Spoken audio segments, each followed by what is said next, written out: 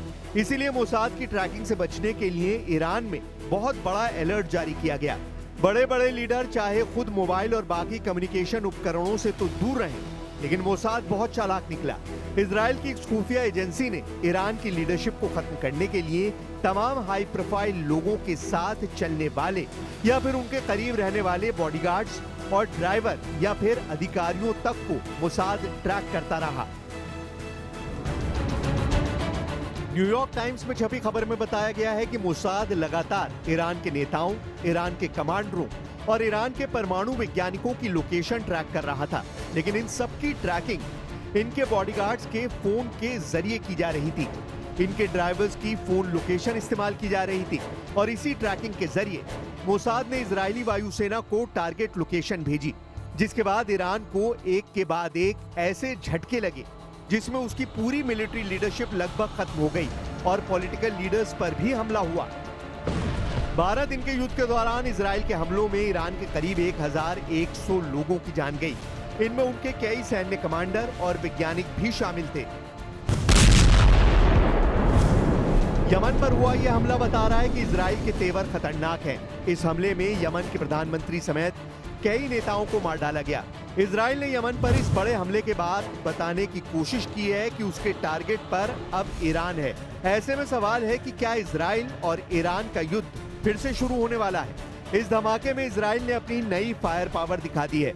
Yemen ने Israel का अब तक ऐसा हमला नहीं देखा था। हमला यमन पर हुआ है, लेकिन इजराइल ने मैसेज ईरान को दिया है। नेतन्याहू ने बता दिया है कि ना यमन सुरक्षित है, ना ईरान अपने को महफूज समझे। इस धमाके में इजराइल का ऑपरेशन तेहरान पार्ट 2 साफ साफ नजर आ रहा है। नेतन्याहू बताना चाहते हैं कि जो हाल वो यमन का कर रहा है, जो कयामत को यमन पर बरसा रहे हैं, वही अंजाम फिर से ईरान का भी हो सकता है। इजराइल ने यमन पर 15 मिनट के अंदर 30 एयर स्ट्राइक की है, यानी हर 30 सेकंड पर इजराइल का एक बंकर बस्टर बम राजधानी सना पर गिरा है। ऐसा इजराइल ने करीब 2000 किलोमीटर दूर यमन पर किया है, यानी ये एक लॉन्ग रेंज मिशन रहा जिसमें कई F-15 विमान शामिल हुए। सवाल है कि क्या यमन के बाद इजराइल अब ईरान पर सबसे बड़ा हमला करने की तैयारी कर रहा है? ऐसा अटैक जो 13 जून को तेहरान समेत ईरान के कई शहरों पर हुआ था। क्या ईरान में अब ऐसे धमाके होने वाले हैं जैसे यमन में हुए हैं? वैसे ईरान पर हमले के लिए नेतन्याहू को दुनिया का सबसे खतरनाक हथियार देने की मांग की जा चुकी है। अब इजराइल इस धमाके से 10 गुना ताकत वाला ब्लास्ट करना चाहता है।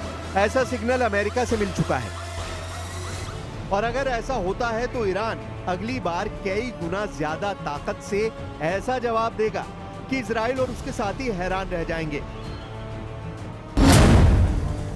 ईरान की सेना के चीफ ऑफ स्टाफ ने कहा है कि उन्हें शक है कि इजराइल सीज फायर का उल्लंघन जरूर करेगा, और अगर ऐसा होता है तो ईरान अगली बार कई गुना ज्यादा ताकत से ऐसा जवाब देगा कि इजराइल और उसके साथी हैरान रह जाएंगे।